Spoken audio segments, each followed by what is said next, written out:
When you golf in Missouri, the courses are so close, you'll spend more time on the fairway than the freeway. Reserve a tee time at the Regal Osage National, designed by the king himself, Arnold Palmer. Take a cart ride on the wild side in the breathtaking surrounds of Paynes Valley, designed by Tiger Woods. And after the back nine, there's still world-class dining and distilleries, shops and spas, museums, and more. Find your new golf MO in Missouri. Start planning your golf getaway at visitmo.com. Ever get the feeling you're being watched online? It's data brokers. They collect your personal info, your browsing habits, where you live, and who you're related to, and then sell it to the highest bidder. Aura helps stop that. Aura automatically removes your personal info from data broker sites and keeps it off. It also monitors the dark web, protects your devices, alerts you to real-time threats, and more. Start your free trial at aura.com/listen. That's AURA.com/listen for your free trial. Kempire is brought to you by Philadelphia. The Kempire After Dark, the villain era, is coming to your city on July 10th. That is 2 weeks away. But this week only until Sunday, there is a flash sale for premium tickets for $25 only. Don't miss our night of hot topics. We have a lot to talk about, from Real Housewives of Atlanta, Real Housewives of Miami, to The Diddler, and so much more. Don't forget, we are also coming to the City Winery in Atlanta on August 5th, and then we're in Union Stage on August 22nd in Washington, D.C. Then we're back in New York City at the Green Room 42. That show has not just the meet and greet, but we also have a live stream option. So even if you're attending these other shows or you're not in any of the cities, you have an option to be a part of the Kempire After Dark, the villain era live experience right now. Get your tickets today. More information is available in the description. But again, Philly, go get your tickets this week. Flash sale happening right now. You're listening to Kempire here on the Kempire Radio Network. It's day 28 of the Sean Diddy Combs trial, and it looks like the defense will not be calling any witnesses. What does that mean? Well, according to former prosecutor Sunny Hostin, she believes that the defense thinks that they've actually won this case. We have to unpack that and so much more in day 28 exclusively here on the Kempire channel of the Diddy trial. This recap, look, it's been a few days since we talked about the Sean Diddy Combs trial, but we've been talking about it since it began. If you missed it, you can hear this on the Kempire podcast, but you can also check out every single video on this trial in our Diddy trial playlist. So be sure to check that out if you haven't already. And if you're new here, be sure to let us know that you're new to the channel. We appreciate it because we've had a lot of new people join since covering this story. The Diddy trial, and I've said this before, and I give you a setup because some people were confused at my setup as if something happened previously in other videos. No, I give you a setup because this is my recap.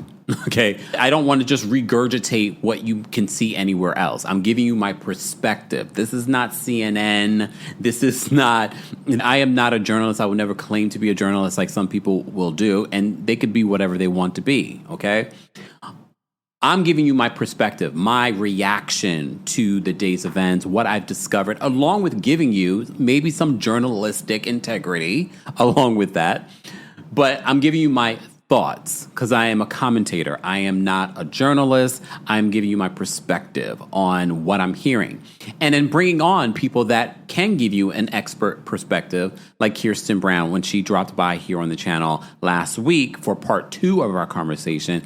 That was a 2-hour conversation. I loved hearing her thoughts and perspective. But I've also told you that every attorney is going to have a different feeling on how this case is going.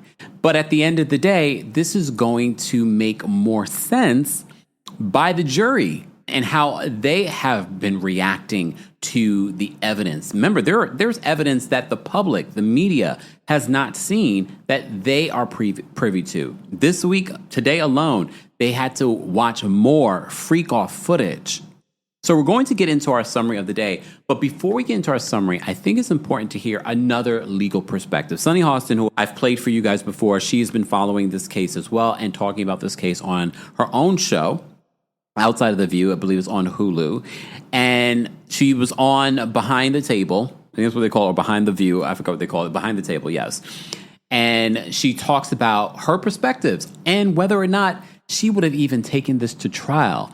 You might be surprised. And again, if you've been following our takes on this, we've been gathering information from different sources and things that I feel that are pertinent and worth us talking about and worth us being educated on. Okay, let's hear another prosecutor, former prosecutor, who she said last week, I think we played the audio, where Sonny says, yeah, and I never lost a case. Okay. She's never lost a case, okay? But so the Southern District of New York has a very high winning case. But Sonny says in this conversation that she doesn't think that she would have brought these charges or these particular charges against Sean Diddy Combs. Let's take a listen to what Sonny had to say about this case.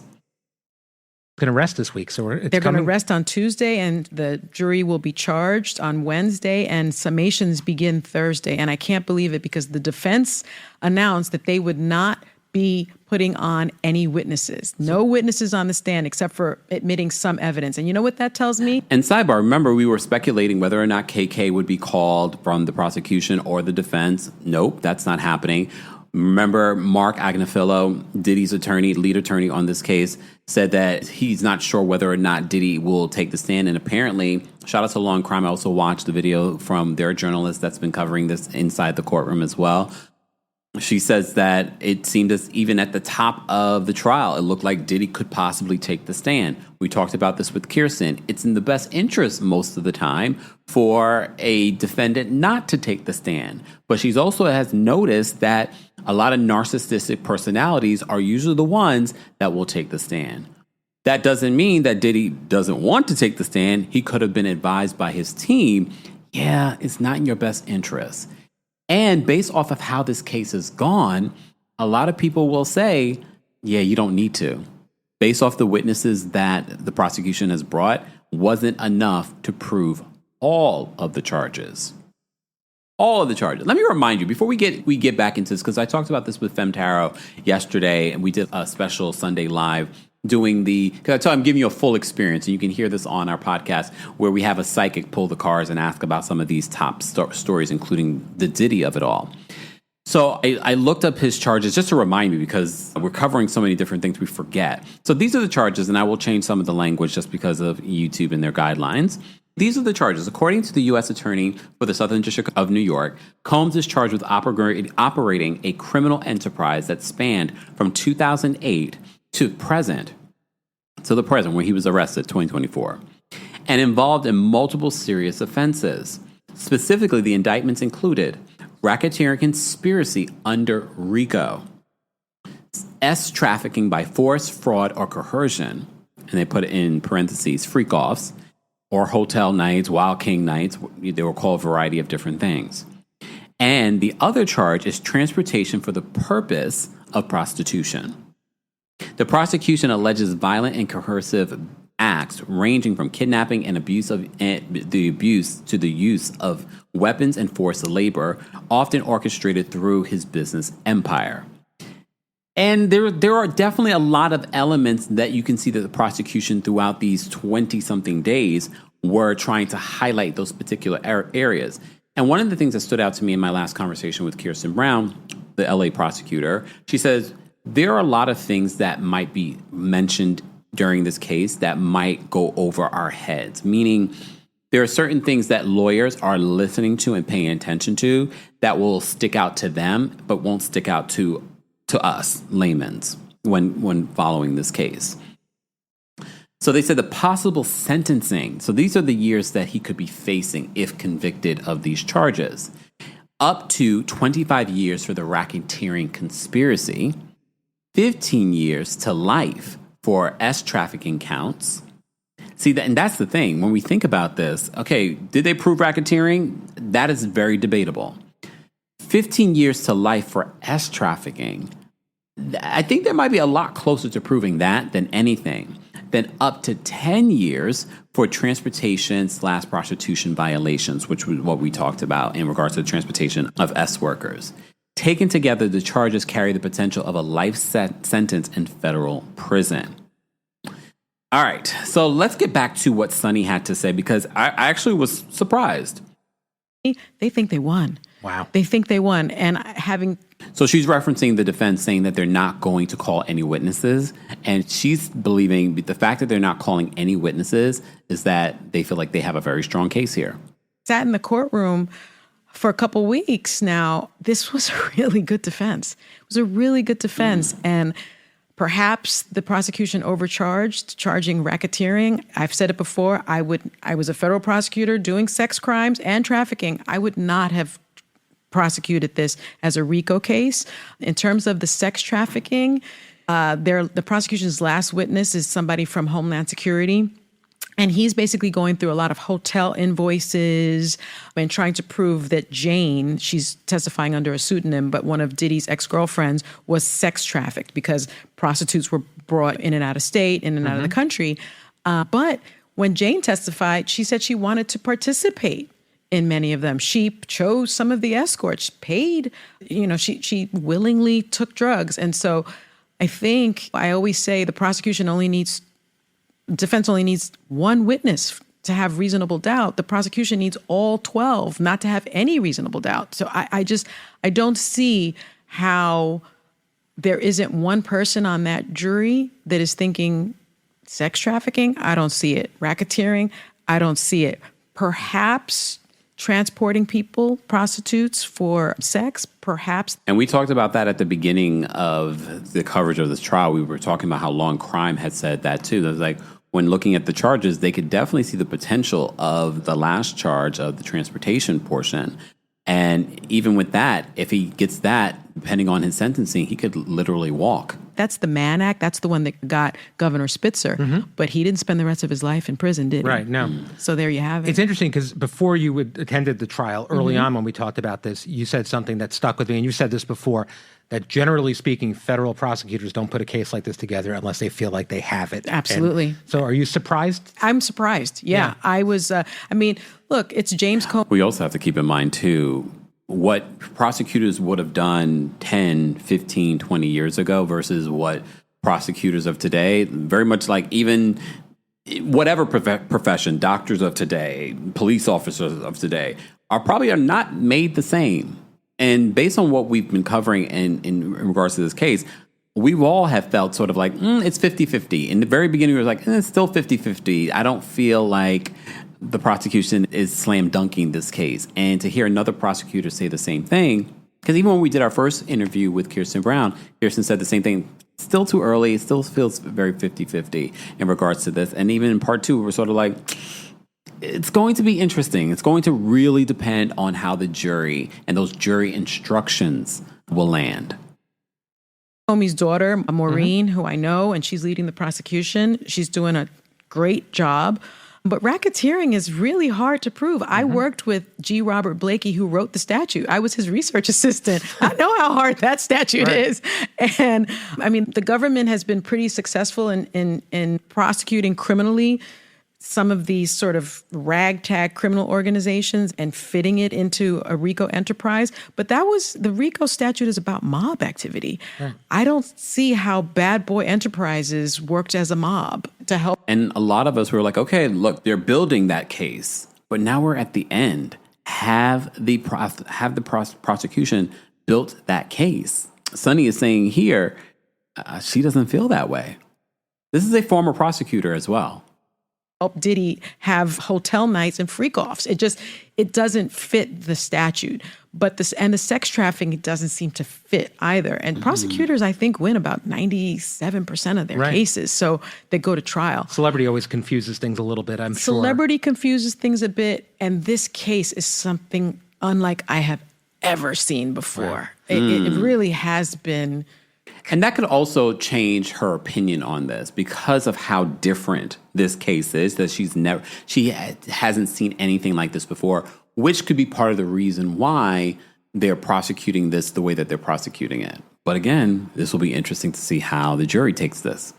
Kind of crazy. And I think some people will just think, well, this is the swinging lifestyle. The jury has heard so much, Brian, testimony about celebrities, how they party, that this sort of swinging lifestyle and having orgies and taking drugs is just kind of part of it.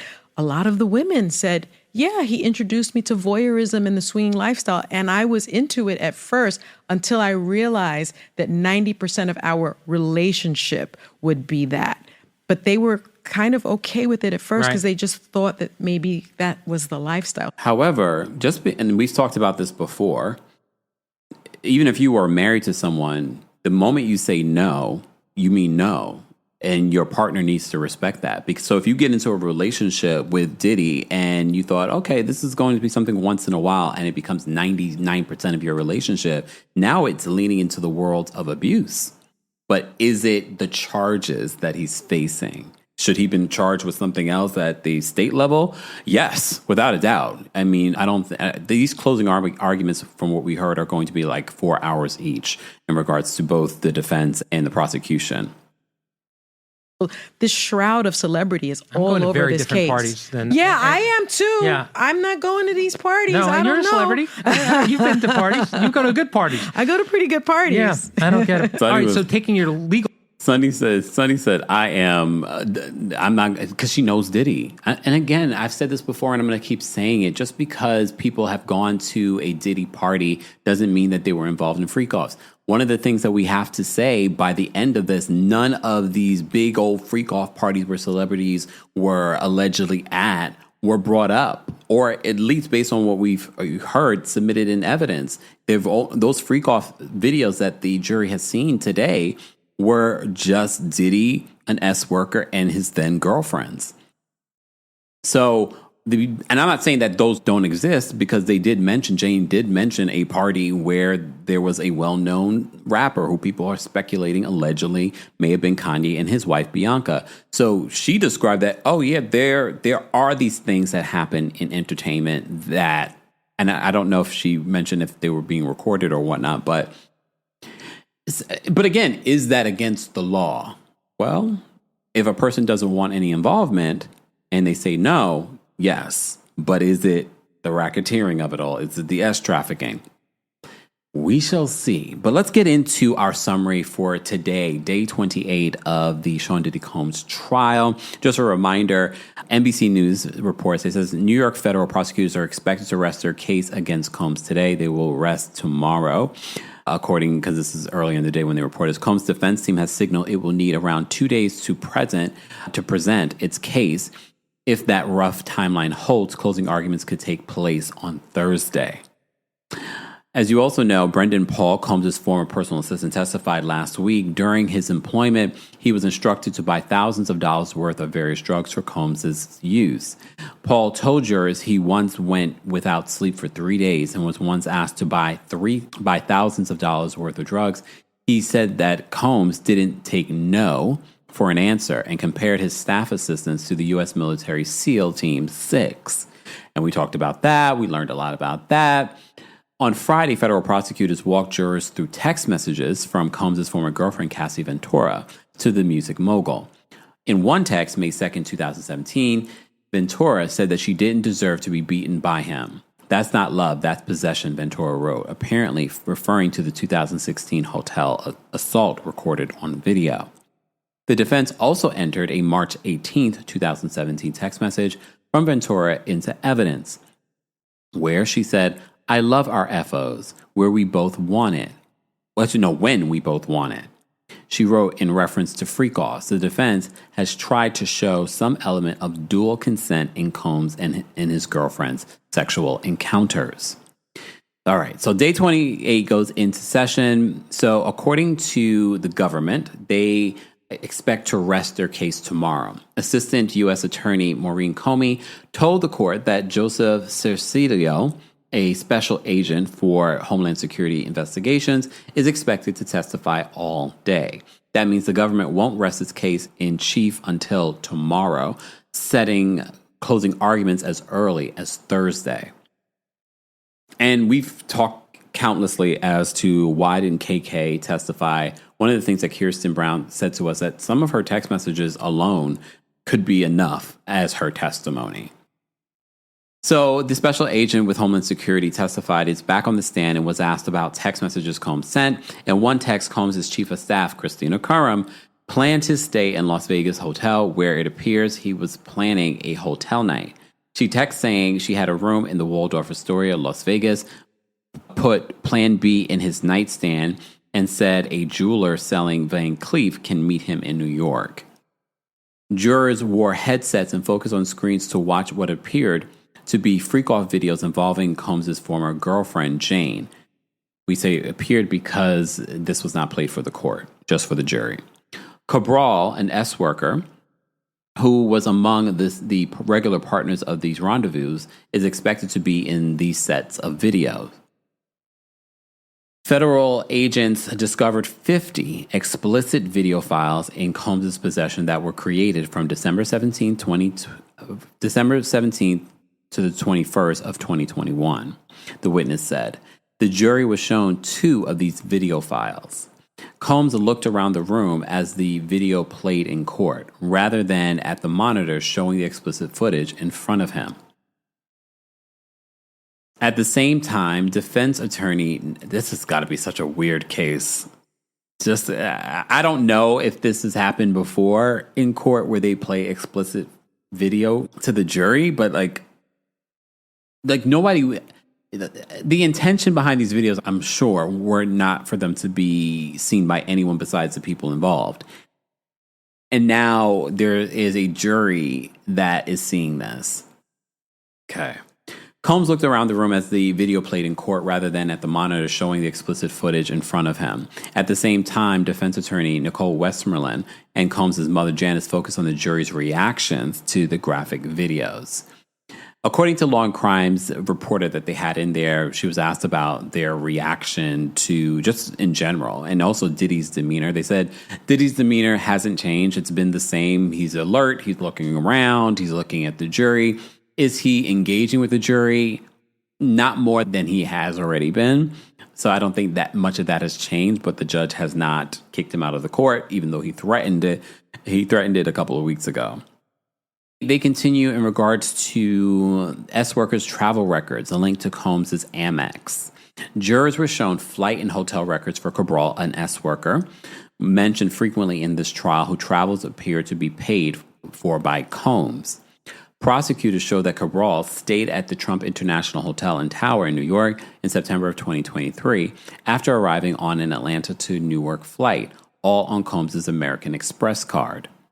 While this could be one of the more tame, non-explicit pieces of evidence in this trial, it could be crucial for prosecutors seeking to paint Combs as the alleged head of a criminal enterprise. So as you can see, we've just heard Sonny talk about this. We've heard Kirsten talk about this. Even legal experts are like, I can see what they're proving here, but also I can't see how they're proving it here.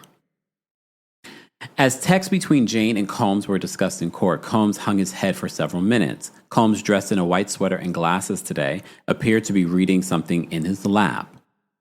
Combs' former girlfriend, identified in court as Jane, lashed out at the music mogul in September of 2023 in text messages, refusing to meet him in New York City. Ever get the feeling you're being watched online? It's data brokers. They collect your personal info, your browsing habits, where you live, and who you're related to, and then sell it to the highest bidder. Aura helps stop that. Aura automatically removes your personal info from data broker sites and keeps it off. It also monitors the dark web, protects your devices, alerts you to real-time threats, and more. Start your free trial at aura.com/listen. That's AURA.com/listen for your free trial. That it's clear you just want me there for a hotel binge. You've got plenty of other women or S workers for that. She added, I don't want to be used and locked in a room to fulfill your fantasies.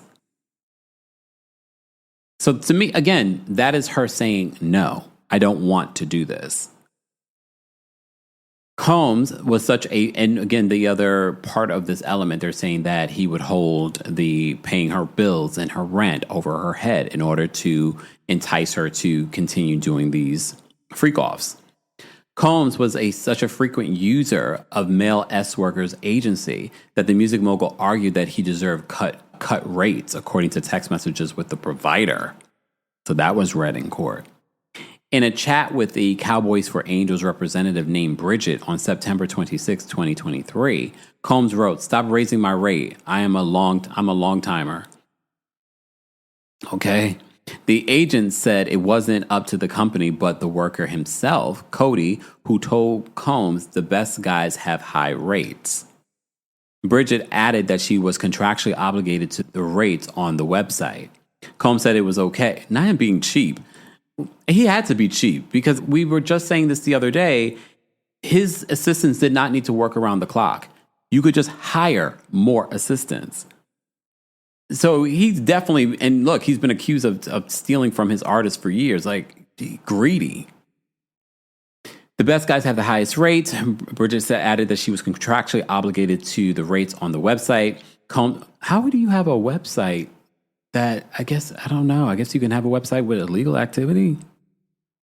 Combs said that it was okay and asked Cody to come to the Trump International Hotel and Tower in New York for a 1 a.m. rendezvous. In another exchange of texts, Bridget messaged Combs saying there was a mistake with the cash payment and the company was owed $600. Combs replied, laughing out loud, he couldn't even perform. Oh my God, what is happening right now? Bridget responded that the agency pays for time and companionship. Also, is that how they market it on their website? They're not talking about the sexual aspect. I see. Bridget responded that the agency pays for time and companionship and that the cost is the same for clients like Combs. Whether you're skydiving or dancing, you pay for his time. Oh, Lord. Combs asked her to talk nice to me and again reiterated that he's a longtime customer. She apologized and said, not trying tones, I guess, to sound smart with you or to get smart with you. And he said, it's all good, all love. Combs and then girlfriend Jane took IV supplements as a part of at least one freak-off session, according to a group text chain. In a September 2023 chat that included the couple and members of Combs' team, an assistant named Ashley reminded everyone to make sure that the sodium chloride, vitamin B12, B complex, zinc, calcium, amino acids, toradol, magnesium, and Benadryl were ready for their IV use. Sidebar, if you're on the East Coast, there's a heat wave going on. Make sure you're staying hydrated. And when I say hydrated, sometimes water is not enough. Get you some, you know what I just started trying? Liquid IV. I don't know if it's working, but I'm making sure I'm staying as hydrated as possible, especially right now. In one text exchange, Combs' chief of staff, Christina Curran, again, this is what Kirsten said, like there's so many text exchanges with Christina. Does she even really need to testify? They already verified the authenticity of these texts. In one text exchange, Combs' chief of staff, Christina Curran, asked Combs to call her and told him, next time you leave when you're randomly partying, you have to tell us. She said that he can't take Ubers with a guest because that's when bad-ish happens. So she really was like the Jaslene to his Epstein, allegedly. She added, I didn't want to hit you with this. It's not cool. If something happens, it would not be good. She's trying to protect her neck. She doesn't want another Cassie situation to happen. In a November 2021 voicemail played for jurors, Combs is heard telling his chief of staff that he's out of baby oil. How are you out of baby oil? I know she's probably thinking to herself, like, how are you out of baby oil? In the urgent voicemail, Combs told top lieutenant, no, not top lieutenant, that's what NBC News said to her, referred to Christina Curran as. He said, I can't believe I'm out of the lubricant he frequently used during his freak-offs. Curran assured her boss that a fresh delivery would be left outside his door shortly. What in the... And my thing is, too, you ran out, but you're so, like, I need this, so distraught over running out.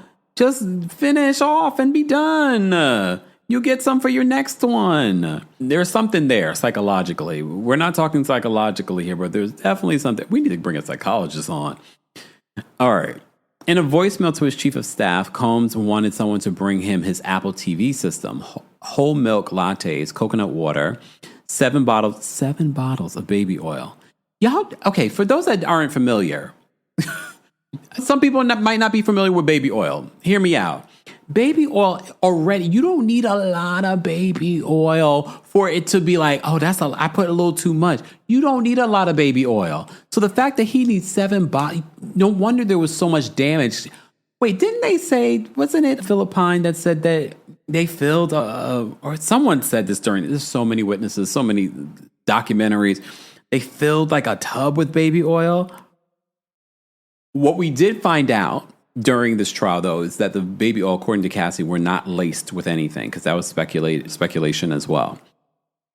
All that, you don't need a lot of baby oil to be like, oil is very like, you only need a little bit. That's why you could. I don't have a baby oil now, but growing up, that one bottle of baby oil would last you for years. I don't know about years. I'm being dramatic, but it would last you a good amount of time.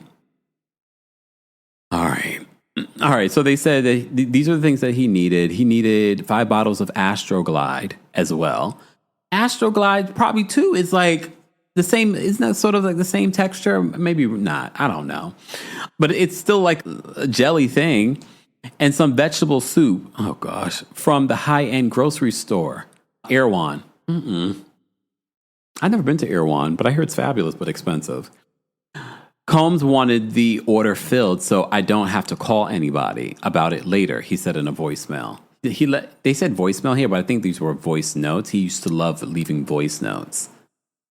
Around the same time of Cassie Ventura's 2023 lawsuit against Combs, the music mogul's then-girlfriend Jane texted him that she is not a corn star to be ordered to have sex with strangers. In a series of text messages, Jane said that it'd been 3 years of having to F strangers, telling him that sex is sacred to her, and she didn't want to be intimate on his command anymore. Again, all of this is her saying, this is not what I want. This is a no. When Combs responded that sex isn't necessary for their next meeting, Jane wrote back, you make it clear exactly what you want. Jane said that she was mentally and physically drained of it all, according to the text messages. She also told him that she's not going to have sex with strangers to fulfill your fantasies. All right. And just a reminder, guys, for those that are just joining us, don't forget to like the video. It's an easy and free way of supporting not just my channel, but other channels as well. And if you're listening to the audio version of this on the podcast, because you can do that as well, make sure you give us a 5-star review on Apple Podcasts and on Spotify. Also, don't forget, this week there is a flash sale over for our Philadelphia show at City Winery. $25 premium ticket. So if you've been waiting, or if you didn't know, some of you don't know, we're bringing our live experience show. It's a night of hot topics, tea being spilled. LA, we had a bunch of freak off stories that were told. And no, people that allegedly attended a freak off. That never came up in the court case. But two different people that don't know each other told these stories at the LA show. So you just never know what tea will be spilled in Philly. And especially there's a sale going on. And then we're coming to Atlanta on August 5th. Then we're in DC on August 22nd. Then we're back here in New York City on September 12th. Get your tickets today for the Kempire After Dark, the Villain Era live experience coming to a city near you. Again, Philly, flash sale this week. The sale ends on Sunday. Okay? All right. Let's get back into this. So federal agent returns to the SAN.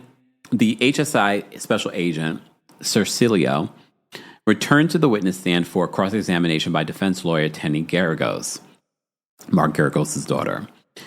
So the agents spent most of the morning as a conduit for prosecutors to show text messages sent by and to Combs, filling in details of the defendant's work and love life. In a November 2021 text, Combs' then-girlfriend, identified in court as Jane, told the music mogul that she couldn't wait to hook up with my favorite person. Combs then asked Jane for specifics of what she wanted to do with him, and she responded in a graphic sexual detail. The defense hopes to show that Combs' girlfriends were willing partners and not trafficking victims. Again, this is all going to depend on the guidelines given to the jury, because I can read between the lines on what's happening here. But again, just because my assumption doesn't mean I can come back with a guilty verdict if the guidelines say, well, you have to go by these guidelines and then determine guilty or not guilty. And I talked about this with Kirsten, that I did years ago, a focus group where they sort of set us up as a jury. And first of all, it was annoying. So God bless the jurors, because I remember that. And mind you, they've been dealing with this and listening to evidence for weeks. But that jury process is complex. Hence why they got rid of jury number 6. This was why the judge was like, you can't answer these questions and be clear. You're not going to be able to handle this jury deliberation process. So it made complete sense as to why to get rid of him. But I also understand where Diddy's defense was coming from when they wrote that 14 pages. They made very valid points. But when I did that focus group and we did the deliberations, like, you have to go by these particular guidelines that are given to you. I was like, and you had to pay attention, like, okay, so how do I, and again, they do these focus groups in preparation a lot of times for a trial. I don't know what trial this was for. It wasn't anything as dark as this. I can't even remember what it was. I think it was like something with a product or something like that. I don't remember. But anyway, I just give you that context that we might feel the way that we feel based off of the information that we've gotten so far. But once we see and maybe we can do this with Kirsten, once the guidelines for the jury is made public, we can go through them together and see, okay, well, this is what they've been given and this is what it means. Because again, we're laymen, for those of us that are not attorneys. They read that text message from Jane. More explicit videos are shown. God bless the jurors. Not only are they listening to horrendous behavior from Diddy in regards to the abuse and these explicit text messages and now video footage that they're having to watch. The defense showed jurors explicit video footage of Jane having sex in November of 2021. The video was only shown to jurors, the judge, and lawyers, as it was shielded from the public's eyes. It wasn't immediately clear what was in the footage, but the defense likely hopes to show Jane as a willing participant. In December of 2021, Jane reached out to sex worker Cabral and appeared to initiate a freak-off, according to a text message exchange. Before, however, Jane asked the S-worker to take a PCR test, hearkening back to an era when America was still fighting to control the COVID pandemic. The jury was dismissed for the day, but there was more that we need to understand in regards to the administrative side of court. So according to NBC News, they said Combs' defense team said it plans to rest its case without calling any witnesses. That's big. But will submit some evidence, according to Mark Agnafilo. It said before jurors entered court this afternoon. It appears that instead of witnesses, the defense will stipulate several issues. An HSI agent will continue on the stand tomorrow before the prosecution rests its case. A charging conference on Wednesday and summations on Thursday will follow that. Let's get into the details of what that means, because I know I'm using words that a lot of us don't understand. Let me explain to you what that means in regards to the process. Okay, so I had to pause so I can get this information. Shout out to our friends over at ChatGPT. Okay, let's get into what that means. In a federal trial, charging conference and summations are two important steps that happen toward the end of a trial, right before the jury makes a decision. So in simple terms, this is a private meeting between the judge and lawyers from both sides, prosecution and defense. And we talked about this with Kirsten as well. Kirsten did a great job in breaking it down, but I wanted to remind us, for those that may have not seen, the two interviews that I did with Kirsten Brown, a Los Angeles prosecutor. But like I said, if you haven't, it's worth it. If you want an educated understanding, a legal understanding of what we've been reporting on for the last how many weeks. So this is a private meeting between the judge and lawyers from both sides, prosecution and defense. They go over the instructions that the judge will give to the jury. These are called jury instructions, or the charge. These instructions explain things like what the jury's job is, what the legal definitions are, what counts as reasonable doubt, for example, what law applies to the charges, what the jury can and can't consider when deciding the verdict. So these are important details. The lawyers may argue about what should be included or excluded, and the judge decides. So these are important details because these details will probably either help Diddy get out or help the prosecution have him become sentenced. All right. So they said, think of it like this. Before sending the jury off to decide, the judge makes sure that the rules of the game are clearly explained. And the charging conference is where those rules are finalized. So we're getting closer, guys, to the end of this. And I know you all, like me, are looking forward to the end of this. Summations, aka closing arguments. So that's what summations are. This is when each side gives their final speech to the jury. And based on what we're hearing, each side in this particular case will need 4 hours. The prosecution goes first, then the defense, and sometimes, and we talked about this with Kirsten as well, and sometimes the prosecution gets a short rebuttal. They summarize the case and try to persuade the jury to see the evidence their way. For example, the prosecution might say, here's all the proof we showed you that the defendant is guilty. The defense might say, there are too many holes in the prosecution's story. You can't convict beyond a reasonable doubt. Think of it like this. It's each side's final pitch to the jury before the jury goes off to deliberate. And it will be interesting, and we could take bets in the live chat. How many days, if days, will it take for the jury to come back with their verdict? I think it might take some time. Just because these charges are not so clear-cut, and I'm sure the instructions are going to make it a little bit more challenging for this jury. And especially because, like what Sonny just said, we haven't seen a case like this before in this particular court with these particular charges. So a summary they give us is that charging conference equals behind-the-scenes meeting between the judge and lawyers to decide what instructions the jury will get. Summations equal each lawyer's final argument to the jury to convince them how to decide. And keep in mind, I believe, based on my two-hour conversation with Kirsten, the prosecution is the only one that's allowed to do a rebuttal. So they will have the final word on this case.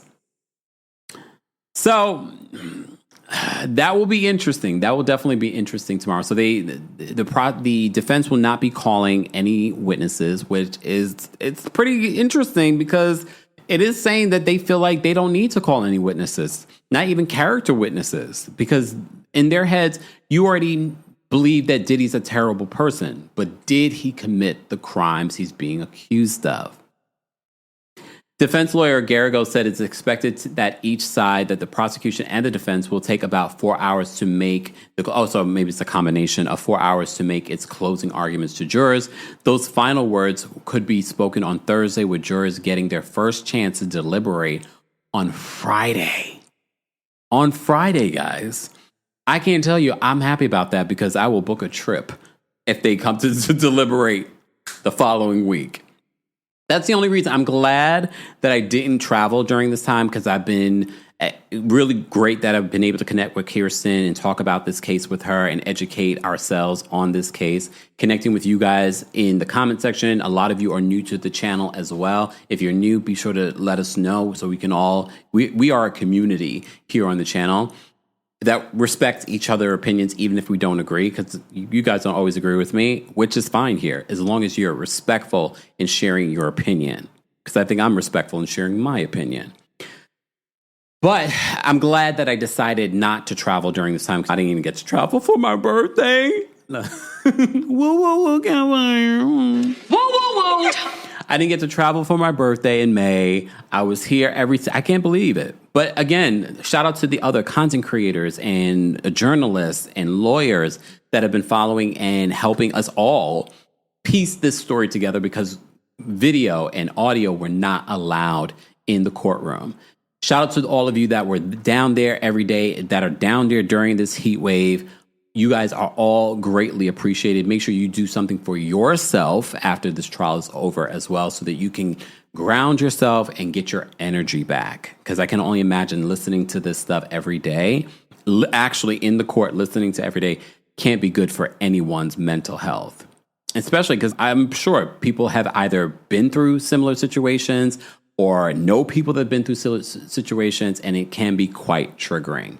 Thank you to all of you, though, for always supporting here on the channel. Don't forget to like the video. Don't forget to share the video. And don't forget you can hear an audio version of our live recaps and special episodes and our Diddy updates on the Kempire podcast. While you're there, don't forget to give us a 5-star review on Apple Podcasts and on Spotify. And the Kempire After Dark live experience is coming to Philadelphia on July 10th. There's a flash sale for premium tickets right now. Go get your tickets today. That is only happening this week. Come for a night of hot topics, tea being spilled, and laughs. And Kiki will coming to Atlanta on August 5th, DC on August 22nd, then back here in New York City on September 12th. Ticket information will be available in the description. Meet and greets are available for all the shows. There's a live stream option available for the New York City show. So if you're abroad or if you're another part of the city or you've come to the other shows and you want to hear more tea being spilled, because what we say in these other cities won't be what we say come September. We probably won't be talking about Diddy come September, or maybe we will. Who knows? Guys, as always, thank you so much for being here, and thanks so much for watching and for listening. Thanks for tuning in to Kempire here on the Kempire Radio Network. As always, you can hear Kempire on Apple Podcasts and on Spotify or wherever you get your podcasts. More information can be found on KempireRadio.com.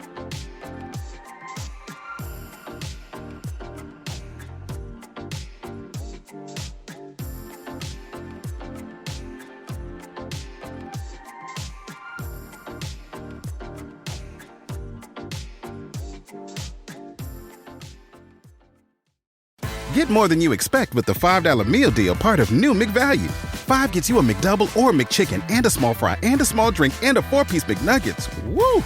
New McValue at McDonald's. Prices of participation may vary. McDouble meal $6 in some markets for limited time only. Your child has so much potential, but your local schools may not be right for them. Check out K-12.